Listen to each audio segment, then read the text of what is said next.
Hey, thanks for clicking.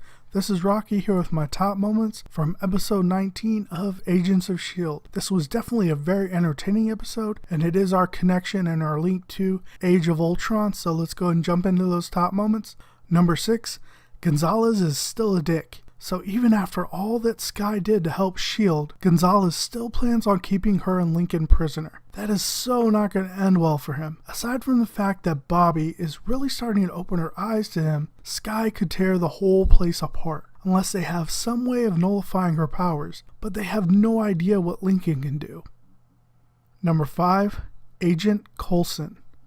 Okay, I'm not gonna lie, hearing May call Coulson agent instead of director stung a bit. They have both always had their secrets, but they always respected one another.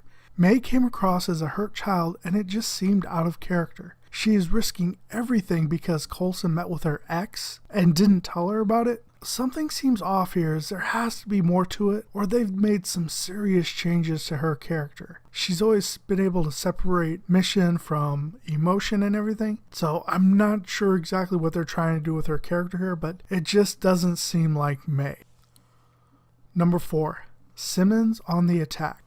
Okay, this episode provided further proof that our quirky science girl has gone dark. She fully intends on killing Ward, and this seemed to throw Fitz for a bit of a loop. I think he forgets how much Ward's betrayal affected her. She lost her best friend in her mind with what happened with Fitz, and she blames Ward for it, and everything that's happened to them has started because of what Ward did. That's kind of what her mindset is. So she sneaks away on the mission to confront him about it. She does her best to hold true to her promise of killing him, but loyal Bakshi takes the hit and saves Ward from being disintegrated. Sadly, Ward gets one last emotional shot in when he tells Simmons that she has changed and he is disappointed in her.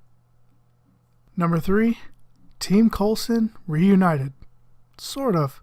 The big draw for this episode was seeing the original 6 back together. For a brief moment, it brought back those fun feelings from season 1, and then Ward opened his mouth. He tries to get things back to how they were, but there is no possible way it can happen. He has literally burned every bridge possible, and it seems he is finally starting to realize that. He tries to bring up his childhood again, and gets shut down. He even tried to turn the problem on all the others. Look, I like the Ward character, but there's no possible way he works as a member of Team Coulson anymore. About the closest he comes to redemption in this episode is trying to help Kara reconnect with her agent side. I'm sure we will see Ward again, but as a freelancer only, it seems. This fits his character better, or at least the direction they've taken his character.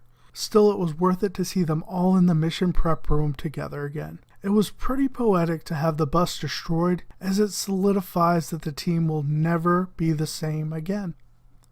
Number 2, Skye goes Call of Duty. It's good to know that Skye has not forgotten her training, as she gets pretty much the longest action scene of the night. If not for the series, I'm not too sure. This was definitely the most single sustained action shot that I can remember seeing on the show so far. Ward finally gets a glimpse at what she's become as she knocks multiple Hydra agents back with her power. Then she goes full tactical mode as she looks for Lincoln. We see her marksmanship, some acrobatics, as well as using her environment to take out the enemy. I imagine Chloe Bennett had a lot of fun filming these moments, as they were pretty entertaining to watch. The only things that kind of disappointed me a little bit were, number 1, she did not use her powers again during the fight. And number 2, some of the shots were not framed the best in my opinion. I think maybe they could have done some wider shots, as it seemed in quite a few instances Chloe Bennett kind of disappeared on the screen, or the action wasn't kind of being followed the best. So just something about the frame of those shots I think could have been done a little bit better. So all this leads up to Skye finding Lincoln, and I really enjoyed how she had to use her power to save him, as it seemed like her power kind of interacted with his a little bit to jumpstart his heart. Number 1 top moment, spoiler alert. Okay, so I got kind of giddy when Coulson gave Gonzales the box and mentioned it was all his until Fury came back for it. The looks on their faces were priceless. Then Coulson follows it up with a call with Maria Hill that they're not invited to. So this mission was basically our lead-in to the Age of Ultron movie, as Coulson provides Hill with the location of Strucker's base, and apparently Theta Protocol somehow involves the Avengers as well. Okay, so my final thoughts.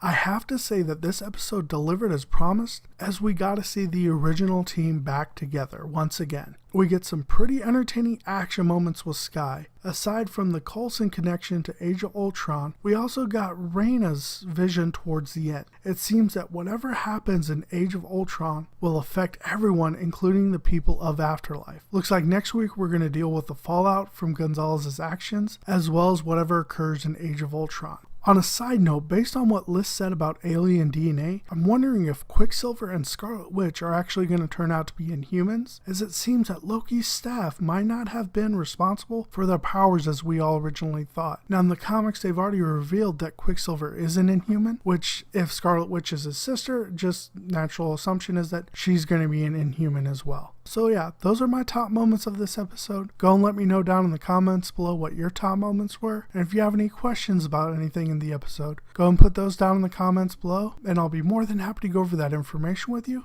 If you've enjoyed the video, I'd ask you to go ahead and pound that like button and go ahead and subscribe to my channel. That way you can receive an alert when I post my next Agents of S.H.I.E.L.D. video, as well as the other Marvel and DC videos I'm doing at this time. To subscribe, simply click the subscribe annotation on the screen or the subscribe button down in the description below. And if you have gone ahead and subscribed already, thank you so very much. I really appreciate you coming on board, and I so hope you're enjoying the videos. Alright guys, all that being said, I hope you have a great rest of your day now. Bye.